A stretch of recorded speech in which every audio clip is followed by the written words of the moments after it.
Okay. So then we'd have another crossfire. All right, quickly, go. What do you mean by territorial integrity is a necessary condition? I mean that the country of Iraq needs to be secured, and by country I mean the borders and the major sort of land areas, including the oil fields, the water supply. Secured for what purpose? For the purpose of not being controlled by terrorists.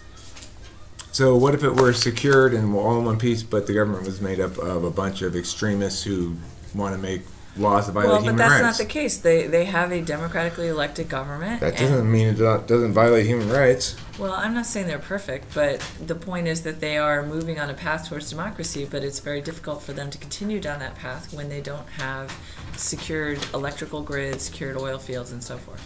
Okay, so what do you think? What proof do you have that U.S. involvement is going to solve the problem?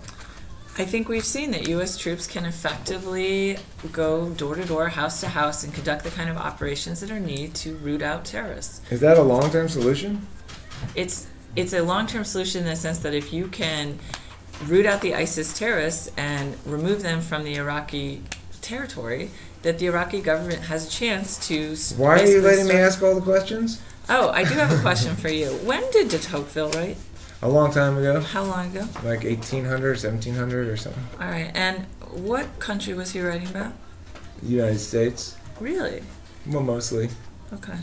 And would you say that the United States had a democratic tradition in whatever year you think he wrote already in place? No, I think what they had was the opportunity to develop those traditions in self-governing city-states, like he says. Did they have a notion of rights?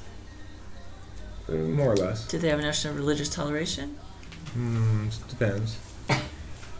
Did they have a notion of representative government? Well, were they used to elections? I don't know, Kimball. I didn't do an inventory of their notions. Well, he's your big card, and I didn't do an inventory of ancient people's notions. Enough ancient crossfire. people. Enough cross. Let's go. Okay, look. Summary is simple.